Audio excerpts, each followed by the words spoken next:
وَيَفْعَلُ اللَّهُ مَا يَشَاءُ۔ اللہ کے نام سے شروع جو نہایت مہربان رحمت والا۔ یثبت ثابت رکھتا ہے اللہ الذین آمنوا ان لوگوں کو جو ایمان لائے، اللہ ثابت رکھتا ہے ان لوگوں کو جو ایمان لائے، بالقول الثابت حق بات پر، فی الحیات الدنیا دنیا کی زندگی میں، وفی الآخرہ اور آخرت میں، وَيُضِلُّ اللَّهُ اور گمراہ کرتا ہے اللہ، وَيُضِلُّ اللَّهُ الظَّالِمِينَ اور اللہ ظالموں کو گمراہ کرتا ہے، وَيَفْعَلُ اللَّهُ مَا يَشَاءُ اور کرتا ہے اللہ جو چاہتا ہے، اللہ جو چاہتا ہے وہ کرتا ہے۔ اللہ ایمان والوں کو حق بات پر دنیا کی زندگی میں اور آخرت میں ثابت قدم رکھتا ہے، اور اللہ ظالموں کو گمراہ کرتا ہے، اور اللہ جو چاہتا ہے کرتا ہے۔ یعنی اللہ تعالیٰ ایمان والوں کو دنیا کی زندگی میں کلمہ ایمان پر ثابت رکھتا ہے کہ وہ آزمائش اور مصیبت کے وقتوں میں بھی صبر کرتے، ایمان پر قائم رہتے ہیں اور رائے حق اور سیدھے دین سے نہیں ہٹتے، حتیٰ کہ ان کی زندگی کا خاتمہ ایمان پر ہوتا ہے، اور آخرت یعنی قبر میں بھی اللہ تعالیٰ انہیں ثابت رکھتا ہے، کیونکہ قبر آخرت کی سب سے پہلی منزل ہے۔ قبر میں مومن کلمہ ایمان پر کس طرح ثابت رہتا ہے، اس کی تفصیل اس حدیث پاک میں ہے۔ چنانچہ حضرت برا بن عازب رضی اللہ عنہ سے روایت ہے کہ رسول اکرم صلی اللہ علیہ وآلہ وسلم نے ارشاد فرمایا، مردے کے پاس دو فرشتے آ کر اسے بٹھاتے ہیں، پھر اس سے کہتے ہیں کہ تیرا رب کون ہے؟ وہ کہتا ہے میرا رب اللہ ہے۔ پھر کہتے ہیں ما دینوں کا، تیرا دین کیا ہے؟ تو وہ کہتا ہے میرا دین اسلام ہے، دینی الاسلام۔ پھر وہ کہتے ہیں کہ وہ کون صاحب ہے جو تم میں بھیجے گئے؟ اور وہ کہتا ہے ہوا رسول اللہ۔ فرشتے کہتے ہیں تجھے کیسے معلوم ہے؟ وہ کہتا ہے میں نے اللہ کی کتاب پڑھی ہے اور اس پر ایمان لایا اور اسے سچا جانا۔ یہی اس آیت کی تفسیر ہے، یثبت اللہ الذی آمنوا۔ حضور انور صلی اللہ علیہ وآلہ وسلم نے ارشاد فرمایا، پھر آسمان سے پکارنے والا پکارتا ہے کہ میرا بندہ سچا ہے، لہذا اس کے لیے جنت کا بستر بچھا دو، اسے جنت کا لباس پہنا دو، اس کے لیے جنت کا دروازہ کھول دو، جنت کی طرف دروازہ کھول دو۔ چنانچہ اس کے لیے جنت کا دروازہ کھول دیا جاتا ہے، اس تک جنت کی ہوا اور وہاں کی خوشبو آتی ہے، اور اس کی قبر تا حد نظر فراخ ہو جاتی ہے، وسیع ہو جاتی ہے۔ اس کے بعد رسول اللہ صلی اللہ علیہ وسلم نے کافر کی موت کا ذکر فرمایا کہ اس کی روح اس کے جسم میں لوٹائی جاتی ہے، اور اس کے پاس دو فرشتے آتے ہیں، پھر وہ اسے بٹھا کر کہتے ہیں من ربوں کا، ما دینوں کا، من ربوں کا، تیرا رب کون ہے؟ وہ کہتا ہے ہائے ہائے میں نہیں جانتا، ہائے ہاتھا لا ادری، افسوس مجھے تو نہیں پتا۔ پھر اس سے پوچھتے ہیں ما دینوں کا، تیرا دین کیا ہے؟ پھر وہ کہتے ہیں ہائے ہائے میں نہیں جانتا۔ پھر وہ کہتے ہیں یہ کون ہے؟ ما کنت تقول فی حق ھذا الرجل، حضور کا جلوہ دکھایا جاتا ہے، پوچھا جاتا ہے کہ یہ کون ہے؟ اس وقت وہ یہی کہتا ہے ہائے ہائے میں نہیں جانتا، ہائے ہاتھا لا ادری۔ تب پکارنے والا آسمان سے پکارتا ہے کہ یہ جھوٹا ہے، لہذا اس کے لیے آگ کا بستر بچھاؤ، اسے آگ کا لباس پہناؤ، اور اس کے لیے جہنم کی طرف دروازہ کھول دو۔ پھر اس تک وہاں کی گرمی اور بو آتی ہے، اور اس پر اس کی قبر تنگ ہو جاتی ہے، حتیٰ کہ قبر میں اس کی پسلیاں ادھر کی ادھر ہو جاتی ہیں، ایک دوسرے میں پیوست ہو جاتی ہیں۔ پھر اس پر اندھے بہرے فرشتے مسلط کر دیے جاتے ہیں، جن کے پاس لوہے کے ہتھوڑے ہوتے ہیں، اگر ان سے پہاڑ کو مارا جائے تو وہ بھی مٹی ہو جائے۔ اس ہتھوڑے سے ایسی اسے مارتے ہیں جسے جنوں انس کے سوا مشرق و مغرب کی ہر مخلوق سنتی، اس سے وہ مٹی ہو جاتا ہے، پھر اس میں روح لوٹائی جاتی ہے۔ قبر کے عذاب سے اللہ تعالی ہمیں محفوظ فرمائے، اے اللہ ہمیں ایمان پر ثابت قدمی نصیب فرما۔ یاد رہے کہ جو دنیا میں دین اسلام پر ثابت قدم رہے گا اسے ہی قبر میں اسلام پر ثابت قدمی نصیب ہوگی، اور جو دنیا میں اسلام پر ثابت قدم نہ رہا اور مصائب و مشکلات سے گھبرا کر یا کسی اور وجہ سے دین اسلام سے منحرف ہو گیا، پھر گیا اور اسی حالت میں مر گیا، تو اسے قبر میں کسی صورت میں ثابت قدمی نہیں نصیب ہوگی۔ ہمارے بزرگان دین کا حال یہ تھا کہ وہ دنیا کی سخت ترین تکالیف برداشت کرنا تو گوارا کر لیتے، لیکن دین اسلام سے منحرف ہونا انہیں کسی صورت منظور نہ تھا۔ اسی لیے علامہ ابن جوزی رحمۃ اللہ علیہ اپنی کتاب عیون الحکایات کے اندر 3 بھائیوں کا یہ واقعہ لکھتے ہیں۔ اس کا خلاصہ یہ ہے کہ طویل واقعہ یہ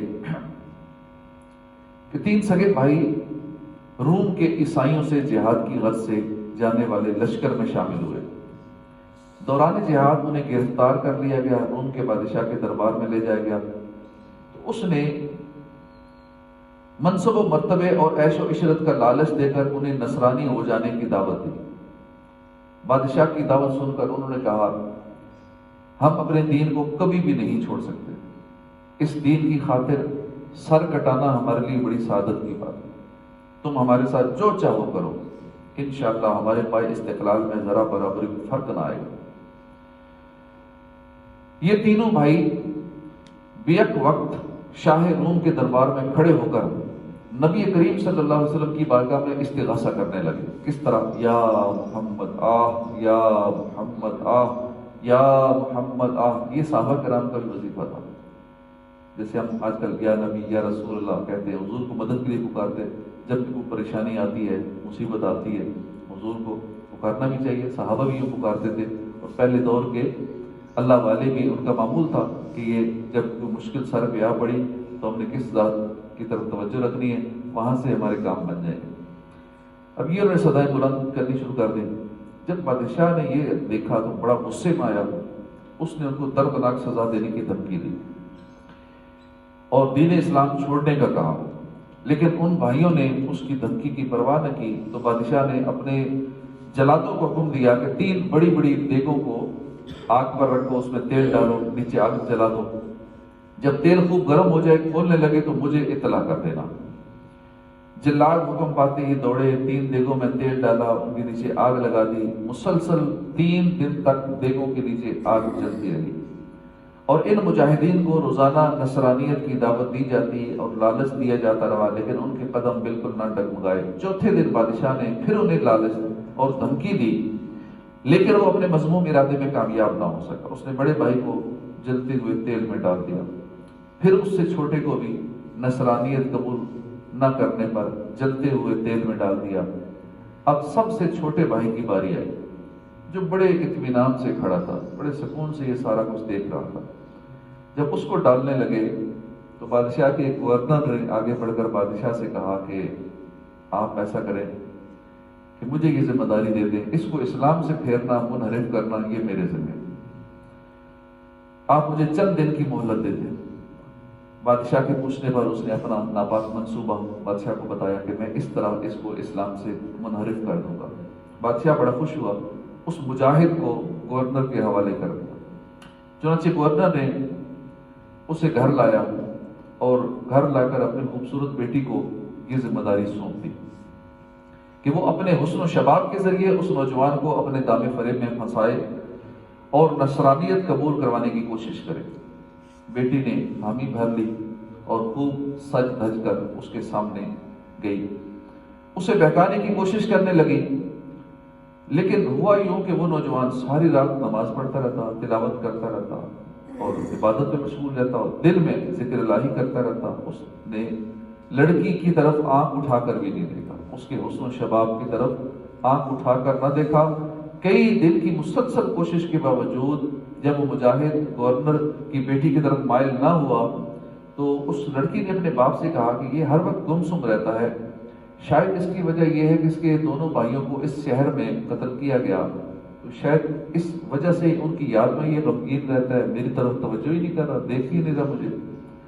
اگر ایسا ہو جائے کہ ہمیں کسی اور شہر میں منتقل کر دیا جائے اور بادشاہ سے پوچھ لیں ہو سکتا ہے کہ وہاں اس کا غم کم ہو جائے، تو یہ میری طرف دیکھ لے اور ہمارے منصوبے کے مطابق عمل ہو جائے، منصوبہ ہمارا کامیاب ہو جائے۔ بادشاہ سے اس نے بات کی اور مزید کچھ دنوں کی مہلت ملی اور دوسرے شہر میں اس نوجوان کو بھیج دیا گیا کہ شاید اس کا غم کم ہو جائے۔ جب بادشاہ سے اجازت مل گئی، دوسرے شہر میں ان کو منتقل کیا گیا، بادشاہ نے یہ باتیں منظور کر لی۔ وہاں وہ لڑکی روزانہ نئے نئے انداز میں بناؤ سنگار کر کے نوجوان کو مائل کرنے کی کوشش کرتی رہی، لیکن اس مجاہد کے معمول میں ذرا برابر فرق نہ آیا۔ اس نے پھر وہی معمول رکھا، ساری رات اللہ کی عبادت کرتا، تلاوت قرآن کرتا، دن میں بھی عبادت کرتا،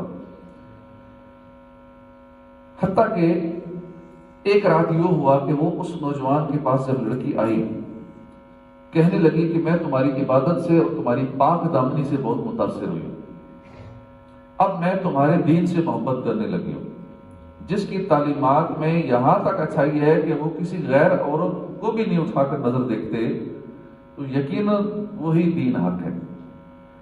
میں آج اور ابھی عیسائیت سے توبہ کر کے تمہارے دین میں داخل ہوتی ہوں، مجھے کلمہ پڑھا کر اپنے دین میں داخل کر دیتی ہے۔ پھر اس لڑکی نے سچے دل سے عیسائیت سے توبہ کی اور کلمہ پڑھ کر مسلمان ہوئی۔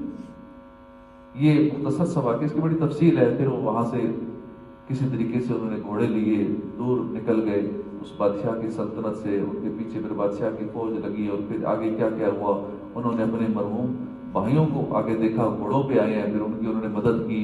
پھر ان سے پوچھا کہ بھئی آپ کدھر؟ انہوں نے کہا کہ ہم جیسے غوطہ دیا تھا انہوں نے تیل کے اندر، ہم ادھر سے جنت میں پہنچ گئے تھے۔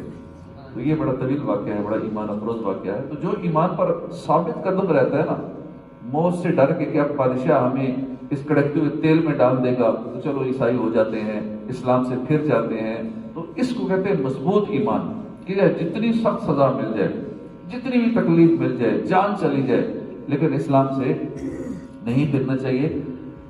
اللہ پاک ہمیں استقامت عطا فرمائے، ہمارا ایمان سلامت رکھے۔ مرتے وقت ایمان بڑا خطرے میں رہتا ہے، اور سب سے قیمتی چیز ایمان ہے، اور ایمان کی حفاظت کا ایک بہترین ذریعہ ہے۔ اگر کوئی چاہتا ہے میرا ایمان بچ جائے، کیونکہ شیطان اپنی پوری فوج کے ساتھ آ جاتا ہے۔ ایک بہت بڑے اللہ کے ولی تھے فخر الدین رازی، بہت بڑے محدث تھے، جب ان کی نزع کا عالم قریب آیا، موت کا وقت قریب آیا، تو شیطان آ گیا۔ اب شیطان نے کہا کہ راضی بڑے مناظرے کیے، ساری زندگی قرآن و حدیث کی تعلیم دی ہے، بڑے بڑے مناظرے کیے ہیں، چلو بتاؤ اللہ ایک ہے، ثابت کر، بتاؤ اللہ ایک ہے، ثبوت دو۔ اب انہوں نے دلیل دی۔ اب مناظر جو ہوتا ہے وہ دلائل سے ثابت کرتا ہے، ایک دلیل دی، اور شیطان تو فرشتوں کا استاد رہ چکا ہے، اس نے اپنے علم سے دلیل کو رد کر دیا۔ کہ جو زیادہ تیز ہوتا ہے نا، وہ چاہے جھوٹا بھی ہو تو ایسی دلیل دیتا ہے اگلے کو چپ کروا دیتا ہے، ماہر ہوتا ہے اپنی فیلڈ کا۔ دوسری دلیل دی، شیطان نے اپنے علم کی بیس پہ رد کر دی۔ تیسری دلیل دی، رد کر دی۔ دلیلیں دیتے گئے، شیطان اپنے علم سے رد کرتا گیا۔ بہت بڑا عالم ہے شیطان، بہت علم ہے اس کے پاس۔ 360 دلیلیں دے دی، شیطان نے ساری دلیلیں اپنے علم سے رد کر دی۔ وکیل صاحب بیٹھے ہیں کہ وکیل دلائل کیسے دیتے ہیں، اور جو جتنا ماہر ہو، بعض کا قتل نہیں بھی کیا تو ثابت کر دیتے ہیں، جب کیا بھی ہو تو ثابت کر دیتے ہیں، نہیں کیا اس کو بھی بری کروا دیتے ہیں۔ اس طرح کے ہیں، ہر شعبے میں ہر طرح کے لوگ ہوتے ہیں۔ تو وکیل نے اپنے شیطان نے ایسا کیا کہ سب کو رد کر دی، 360 دلیلیں رد کر دی۔ اب وہ بزرگ پریشان ہوئے، گھبرا گئے، اب کیا ہوگا؟ اب اس وقت پھر پیر کامل کام آتا ہے۔ جب کسی اللہ والے سے نسبت ہو نا، اللہ کے ولی کی ہاتھ میں ہاتھ ہو، غوث پاک کا ساتھ ہو، تو پھر وہ کام آتے ہیں اور بندے کا ایمان بچاتے ہیں۔ تو پیر بنانے کا جو اصل مقصد ہوتا ہے وہ یہ نہیں کہ پیر بیٹا دے گا تو پیر یہ کام کرے گا، میرے مالی حالات ٹھیک ہو جائیں گے تو تنگ دستی دور ہو جائے گی، تو یہ تویز دے تو مجھے دم کریں، دم میں اثر ہو گیا تو پیر کامل ہے، ایسے تویز نے اثر کر دیا تو پیر کامل ہے، نہیں تو پیر صاحب پہنچے ہوئے نہیں ہیں، پیر بدل تو کوئی اور پیر کر لیتے۔ یہ پیر ان کاموں کے لیے نہیں ہوتے۔ یہ دم درود ٹھیک ہے، اچھی بات ہے، یہ تو آپ کوئی بھی کسی کی زبان میں اللہ تاثیر ڈال دے، کسی کی دم میں رب دم ڈال دے، کسی کی بارگاہ سے بندے کا کام ہو جائے، تو یہ ولایت کی یا پیری کی وہ دلیل نہیں ہے کہ جس کے دم سے بندہ ٹھیک ہو جائے گا، یا جس کے وہ دعا سے بیٹا مل جائے گا، یا جس کی دعا سے کام ہو جائے گا، یہ پہنچا ہوا پیر ہے، جس سے فائدہ نہ ہوا تو یہ پہنچا ہوا نہیں ہے۔ پیر بنانے کا اصل مقصد یہ نہیں ہے، یہ تو ضمناً فوائد ہو ہی جاتے ہیں، کسی بھی اللہ والے سے ہو جاتے ہیں۔